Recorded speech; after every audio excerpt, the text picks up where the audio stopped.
Olá, eu sou a Mari Godinho e nós vamos fazer aqui uma sequência de pílulas de conteúdo que vão te ajudar a criar e conduzir palestras encantadoras. Então vem com a gente!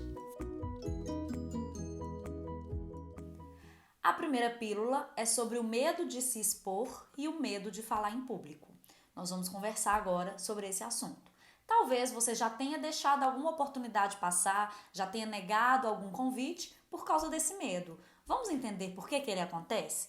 O primeiro ponto que a gente precisa conversar é sobre o controle emocional. Em várias situações da nossa vida, a gente tem um pouco desse desconforto mesmo, mas o quanto ele toma conta e faz com que aquela situação não aconteça, ou o quanto eu consigo controlar e ter o controle de tudo que está acontecendo. Então é isso que a gente vai conversar agora. Para começar, é importante que a gente entenda o mecanismo de defesa do nosso corpo. Assim como qualquer situação de risco, é o que acontece quando a gente se sente incomodado, quando a gente se sente desconfortável em alguma situação. Como que acontece esse mecanismo? Primeiro, o cérebro percebe que aquela situação que você está vivendo não é boa para você. Então, o que ele faz? Ele tenta te tirar daquela situação. E é interessante que a gente pense, que a gente analise que o cérebro ele não consegue diferenciar o que é real do que é irreal. Ele sempre vai perceber que se é uma situação de risco para você, se é uma situação que você julga como ruim, ele vai tentar te tirar daquela situação. Então, por exemplo, quando você está andando na rua e você percebe uma situação de risco, por exemplo, vamos supor aqui um barulho de tiro. A nossa reação na mesma hora é buscar proteção. Esse é um mecanismo de defesa do nosso cérebro. Mas pode ser que você está vendo um filme, por exemplo, e acontece no filme um tiroteio.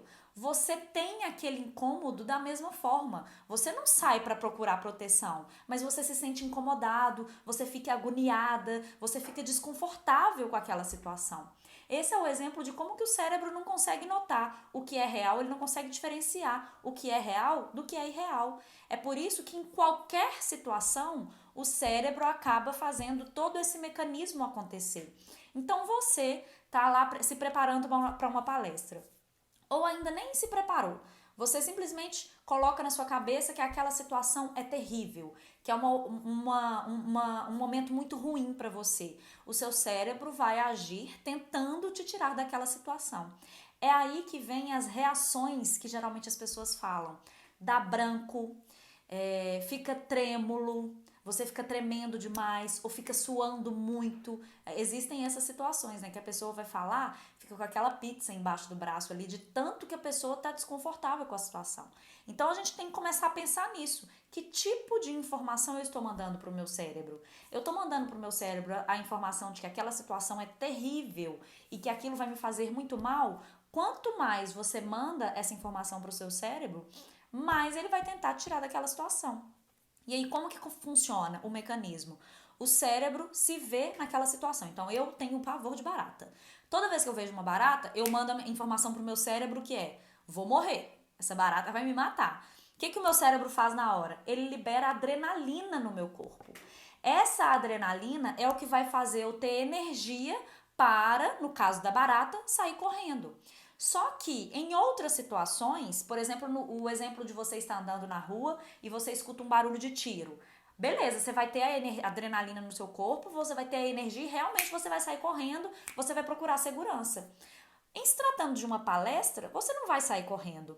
A gente está aqui exatamente para que isso não aconteça. Então, a gente tem que conseguir entender que mesmo sendo uma situação que não é risco de vida, o cérebro faz todo o mecanismo acontecer e faz com que você tenha um acúmulo de energia no seu corpo que só te prejudica, que vai te dar o branco, que vai te dar o tremor e que vai fazer com que você não alcance o seu objetivo na sua palestra. Então, a gente tem que trabalhar algumas coisas. O primeiro ponto é nesse ponto específico da mensagem, da informação que eu estou mandando para o meu cérebro. Tente fazer um trabalho de enxergar essa situação como algo positivo para você, como algo que vai te dar visibilidade, como algo que vai te dar voz, como algo que vai fazer você contribuir com outras mulheres, com outras pessoas, com o seu conhecimento. Então, tente enxergar muito mais o lado positivo da situação.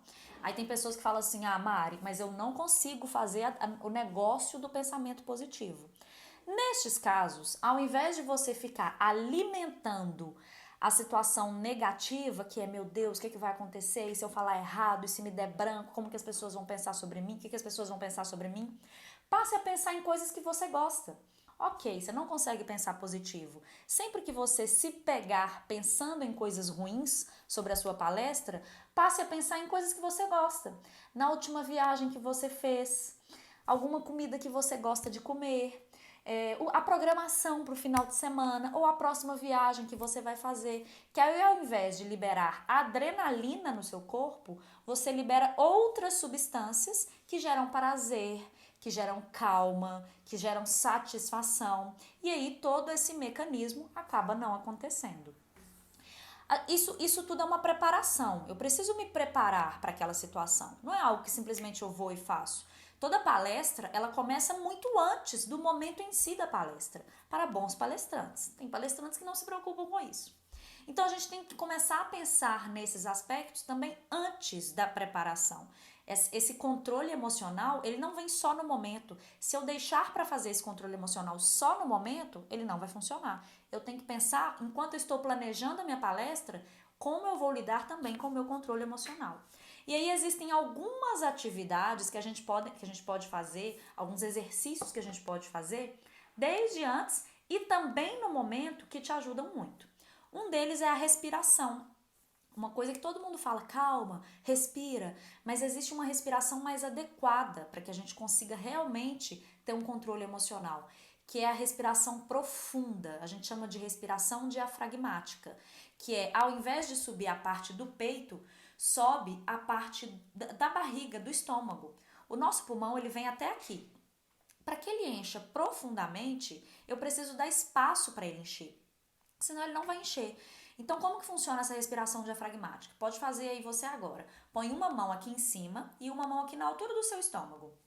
Você vai puxar o ar e quando você puxar o ar, a sua barriga vai estufar, exatamente para dar espaço para o seu pulmão encher completamente. E aqui em cima não precisa subir muito, porque a respiração que acontece aqui em cima é uma respiração mais superficial. É, por exemplo, a respiração que a gente faz quando a gente está fazendo uma atividade física, que sobe muito mais aqui em cima, exatamente para atrair mais energia para o seu corpo, para você continuar com a sua atividade física. Então vamos lá, mão na altura do estômago, mão na altura do peito. Eu vou puxar o ar completamente, dando espaço para o ar encher e depois eu vou soltar o ar completamente. Então, ó, soltei o ar e vou encher, ó.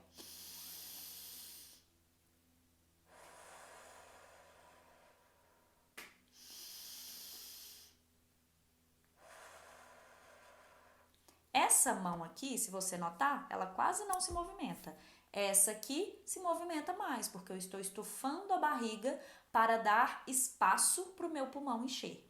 Então, essa é uma respiração que você pode fazer todos os dias antes da sua palestra e principalmente no dia da palestra, momentos antes de você começar a sua palestra. Outro exercício que é ótimo e eu gosto muito é bater palmas. Bater palmas libera energia, tira a quantidade de energia excessiva do nosso corpo. Então, por exemplo, você vai fazer uma palestra, deve acontecer algum momento inicial ou que alguém vai te apresentar que as pessoas vão bater palmas. Aproveite este momento para bater palma com vontade. Além de você trazer uma energia boa para a situação, você libera energia do seu corpo. Outra técnica é o bocejo. Bocejar é realmente o seu corpo tirando a energia excessiva para você ou já ir descansar ou para você ficar menos carregado de energia. E tem o bocejo, que ele é natural, que ele é espontâneo, por exemplo, quando a gente está cansado. Quando a gente está cansado, a gente começa a bocejar, o seu corpo falando, olha, já está na hora de dar uma parada, já está na hora de descansar um pouco. Ou pode ser que o bocejo não seja natural.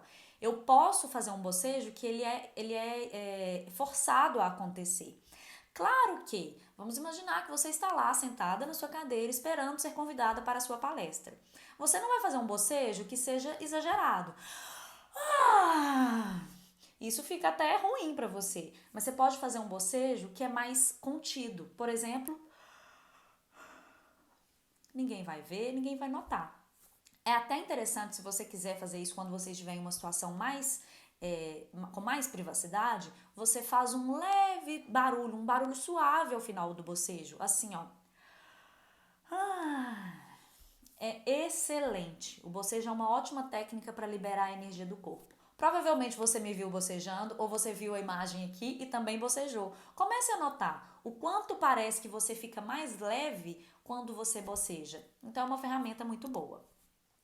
É importante que a gente entenda, ótimo. Então, Mari já ensinou técnicas para eu controlar a quantidade de energia no meu corpo. Ótimo. Já falei de o quanto é importante você trabalhar a informação que você manda para o meu cérebro, para o seu cérebro. Ótimo. Vamos entender por que acontece esse medo? Vamos entender por que a gente se sente tão desconfortável em algumas situações de exposição? Então vamos lá. O primeiro motivo é eu achar que eu não domino o conteúdo suficiente. Quem sou eu para falar sobre esse assunto? Eu não sou a pessoa mais adequada para falar sobre esse tema, eu não sou especialista ou eu não sei tudo sobre esse assunto. Que bom, porque você realmente nunca vai saber tudo. O importante é você saber que o mínimo de conteúdo provavelmente você tem. É você que precisa acreditar mais nisso. E muitas vezes o que acontece é que as pessoas ficam com medo. E se alguém fizer alguma pergunta e eu não souber responder? E eu te digo que tudo bem se você não souber responder. Se alguém perguntar alguma coisa aqui nesse vídeo depois e eu não souber a resposta, eu vou falar: olha, fulana, eu não sei te falar. Deixa eu fazer o seguinte, deixa eu procurar saber essa informação e eu te falo depois. Não tem problema. Quando a gente se cobra tanto dessa forma, a gente acaba perdendo várias oportunidades por medo de não saber alguma coisa. A gente não é um computador, a gente não é o Google. A gente não tem que saber tudo mesmo, não. Ah, mas tem algumas informações muito básicas, Mari, que eu deveria saber. Ótimo, então vai e estuda. O que não pode é esse motivo ser o motivo do seu desconforto. Isso não pode ser um motivo para você deixar de fazer algo. Se tem uma palestra marcada ou a previsão de acontecer, já corre atrás do conteúdo. E saiba que você não é obrigado a saber tudo. Saiba que é tudo bem se alguém te fizer uma pergunta e você não souber responder. Então, pronto. Isso não pode ser motivo do seu desconforto. Combinado com isso? Qual que é a outra causa? E geralmente é o que mais acontece. É o medo do julgamento. A gente fica imaginando o que as pessoas vão pensar sobre a gente. E a gente nunca pensa que é uma coisa legal. A gente sempre cria um monstro sobre a gente mesma e a gente acha que tá todo mundo ali enxergando aquele monstro. E o que eu tenho para te falar é que isso não é real. O que as outras pessoas pensam, se elas não verbalizam, a gente não pode saber, a gente não consegue saber.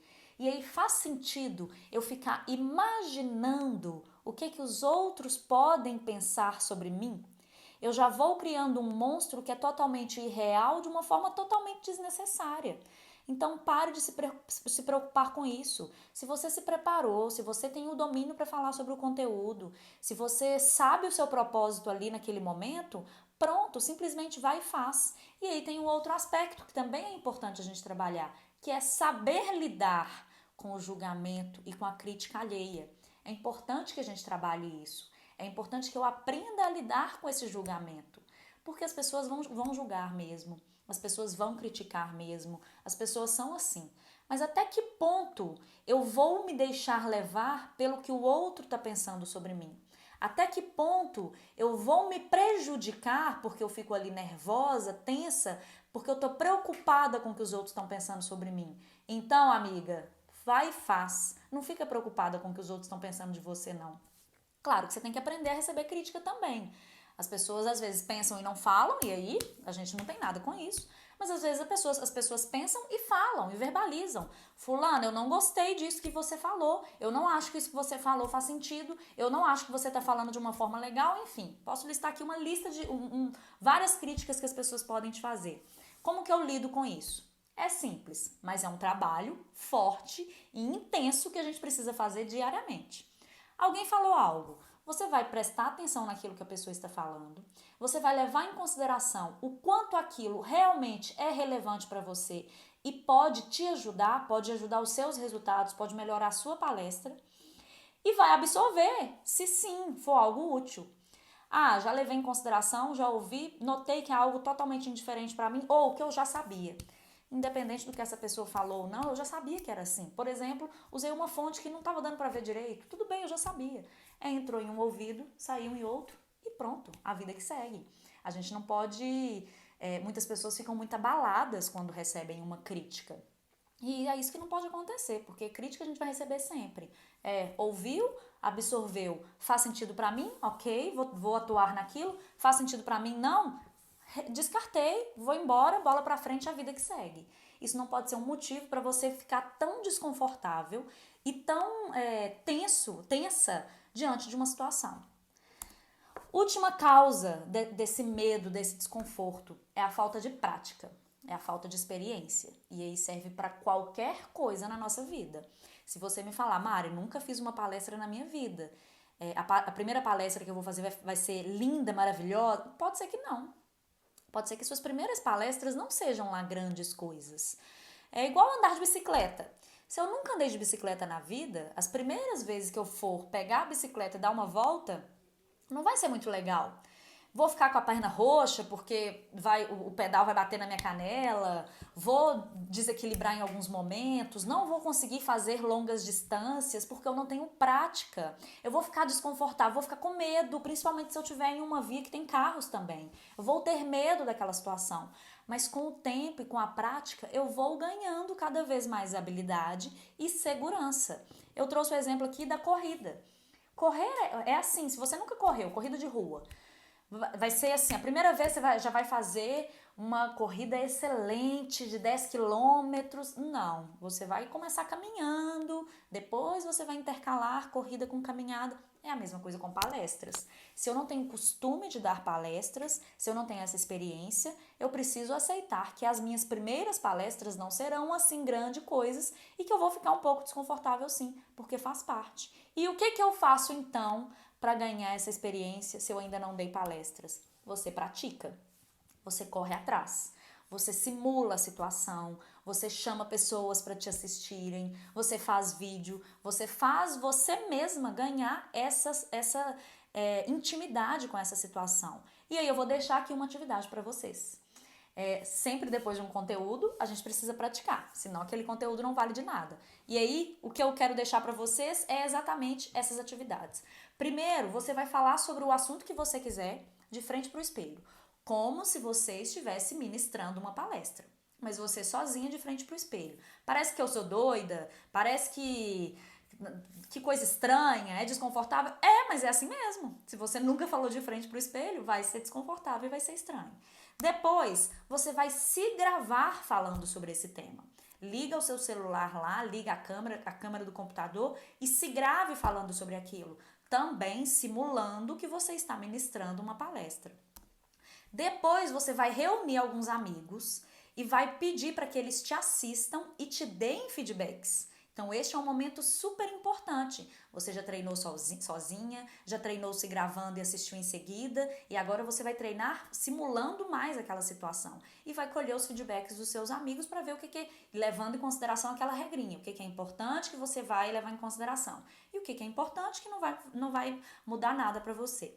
E depois, gente, simplesmente faça sua palestra. Faça o negócio acontecer. Não fique esperando você estar 100% preparada para que isso aconteça. Você não vai conseguir. Então, pegue sua palestra, faça, enfrente esse medo e você vai notar que cada vez mais você vai ganhar cada vez mais segurança. Uma dica muito importante: sempre escute o que você está falando. Preste atenção no que você está falando. Isso te faz ter mais consciência. E consciência é o assunto que a gente vai trabalhar na próxima pílula. Até mais!